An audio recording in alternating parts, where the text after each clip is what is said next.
बेयावनो बिथांमोनखौ धन्यबाद होयो जिहेतु बे प्रग्रामाव बिथांमोना आंखौ लिंहरदों मानोना 1 नं जानागावआव मोनसे महिला समिति होननाय मोनसे आफाद दङ आरो बे आफादा दिनैनि नङा बहुद गोबाव दिन समनि मानोना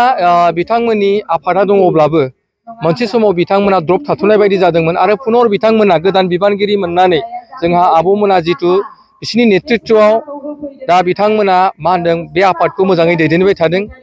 तो बिथांमोना मा होनदों दिनै जायफ्रा फर फेमिलि गोरिब न'खरनि जायफ्रा दिनै एडमिशन लानो हाया जायफ्रा दिनै मा होनो बिमा बिफा गैजाया बेबायदि गथ'फोरखौ गासै 17 जन गथ'फोरखौ बिथांमोना दिनै जुथुमनानै आंनो फोरमायनायजों लोगोसे बिथांमोननो जिहेतु एडमिशननि जि उसुबिदा जादोंमोन जेराव बिथांमोननि गाननाय जोमनाय जि उसुबिदा जादोंमोन आंनिफ्रायबो एसे बिथांमोननो अनसुंथाइ होनानै आरो बिथांमोननि नेतृत्वआवनो जोङो बिथांमोनखौ दिनै बरायनाय मोनसे हाबाफारि लादों आरो आङो जोबोद गोजोननाय मोनदों बेनिखायनो नैबेखिनि सुबिदाखौ आंनो होनायनि थाखाय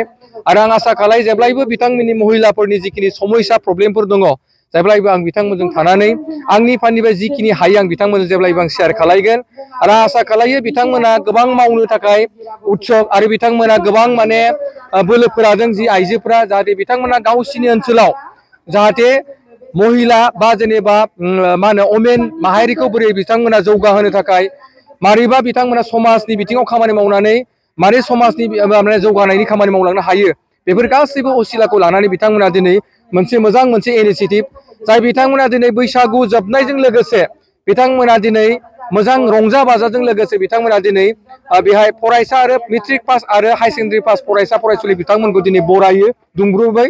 आरो बेहाय जों आलासि जानो मोननानै आं जोबोद गोजोननाय मोनदों आंजों लोगोसे गोबां जोंनि बेहा आलासिफोर नुजाफैदों आरो आसा खालायदों बे 1 नं जानागावनि जि महिला समिति बिथांमोना जेब्लायबो माने थांनानै थागोन आरो बिथांमोननि जिखिनि मावनाय आइडियोलॉजी बिथांमोननि जिखिनि प्रिन्सिपाल्स बिथांमोननि जिखिनि साननाय हनाय जाहाथे जेब्लायबो जाफुंसारथों आरो आं बेखौनो आसा खालायो आरो क'क्राझार होननानै बुङोब्ला जानागावआ मोनसे बिराद मोनसे बिख्यात आरो जानागाव होननानै बुङोब्ला बयबो मिन्थियै बेबायदि गैया मानोना जानागावनिफ्रायनो दिनै क'क्राझारा मोनसे सृष्टि जायो मानोना जानागावनिफ्रायनो गासैबो गोरों गोराफ्रा ओंखारो आरो आं सानो दिनैनि बे हाबाफारिनि गेजेरजों जि दिनै आइजोफोरा जिखिनि हाबाफारि लाबाय बिनि गेजेरजों 10-15 बोसोरनि गेजेराव जाय फरायसाफोरखौ दिनै जों बरायनो मोनबाय बिथांमोननिफ्राय जोङो आईएएस आईपीएस मोजां इन्जिनियार मोजां प्रफेसारफोरखौ मोननो हागोन बेखिनिखौ जों आसा खालायबाय आरो जेब्लायबो बे महिला कमिटिनि नांगौखिनियाव जेब्ला बिथांमोना आंखौ हांख्रायगोन लिंहरगोन अब्ला बिथांमोनजों जेब्लायबो आङो माने मदद होफागोन होननानै आङो नोंथांमोननि सिगाङाव फोरमायथिदों जाय बिथांमोना आं बेखौनो आं नोंथांमोननो मिथिनो सागिरदों जिहेतु जोंहा बिटिआर सरकारा जि फरायसाफोरनि थाखाय जि स्कलारशिपफोर बे पार्ट टाइमनि थाखाय जि जोंनाव अनसाय गियान सोरां बिथांखि दङ 5,000 थाखा होनाय जायो स्कलारशिप हिसाबै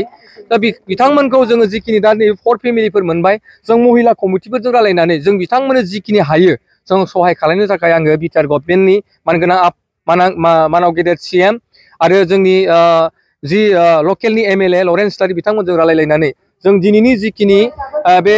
16-17 जन फरायसाफोरनो जाहाथे होनो हायोब्ला जोंनि बिटिआर गभर्नमेन्टनिफ्राय जाहाथे बिथांमोननो बेखिनि अनसुंथाइखौ होनो हायोब्ला आं सानो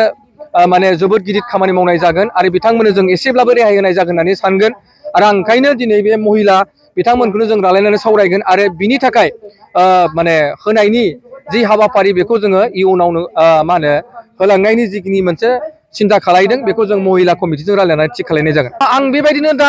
गुबुन गुबुन जायगायावबो फ्राय जायफ्रा 4 फेमिलि जायफ्रा गोरिब न'खर जायफोरा बिमा बिफाबो गैला बा बिमा बिफा थादों बिथांमोना हाजिरा मावनानै जादों जायफ्रा बिथांमोननो आंनिफ्राय जि एसे हायो आं बेबायदि अनसुंथाइखौ होबोबाय थादों आरो होलांबाय थानो सानदों मानोना बिथांमोनखौ होनो मोनोब्ला बिथांमोननि प्रब्लेमखौ जुदि एसे समाधान खालामनो हायोब्ला आंहा बेहाय बांसिन गोजोननाय दङ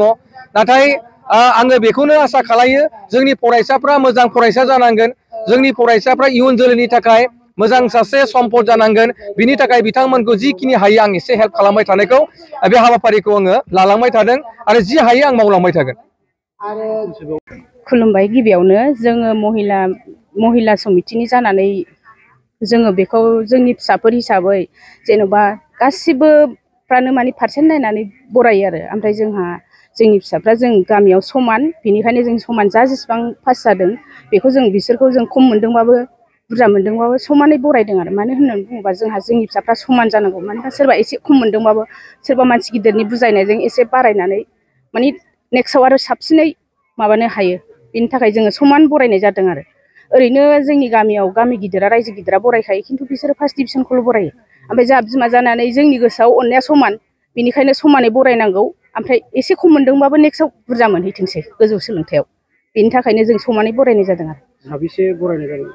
जोङो दिनै ओइस आरो HSLC गासै जयै 17 जन जाबाय आरो बरायनाय हिसाबै मा मा बिथांमोननो अनसुंथाइ होदों नोंथाङा अनसुंथायाथ' जोंनि महिला थरफनिफ्राय आर'नाइ गांसेल' होनाय जादों ओमफ्राय अशक गयारि सारा गावनि थरफनिफ्राय एसे अनसुंथाइ ड्रेसनि आरो आइकार्डनि थाखाय अनसुंथाइ होदों आरो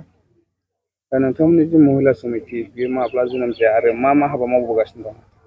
जोंनि महिला समितिया आंनि जन्मल' जादों बे समाव 1981 बेवहायनो बे रेजिस्टारखा नोंथांमोननि गामियाव औ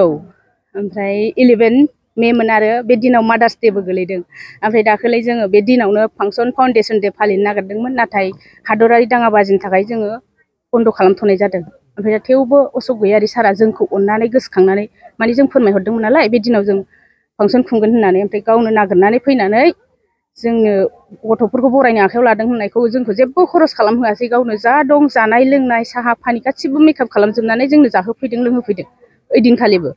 11 मेआवबो ओमफ्राय आरो नै दिनैबो खनसेबाव आरो बिदिनो बरायफैबावबाय आरो ओइदिनखालि हाखु गाव अनसुंथाइखौ लाबोफानो हायासै नालाय ओमफ्राय दिनै थारिख लाफिननानै दिनै राननानै होबाय आरो बेनि थाखाय बिराद रोजा रोजा साबायखर होयो आरो बेजों लोगोसे जोंनि फिसाफोरखौ ओरैबायदि मोजां गियान होदों आरो बिमा बिफाफोरखौबो गियान होदों बेनि थाखाय थेंकिउ आरो बे हाबाफारिखौ जोङो बे फाउन्डेसन दे हिसाबै बोसोरै खुंगोन मानो होननानै बुङोबा बे गोदोनिफ्रायनो फाउन्डेसन दे जाबाय नालाय ओमफ्राय माखासे समाव गेप्स जादोंबाबो जों स्टार्ट खालामबाय नालाय जों बन्द' खालामला आरो नेक्स्टआवबो बिदिनो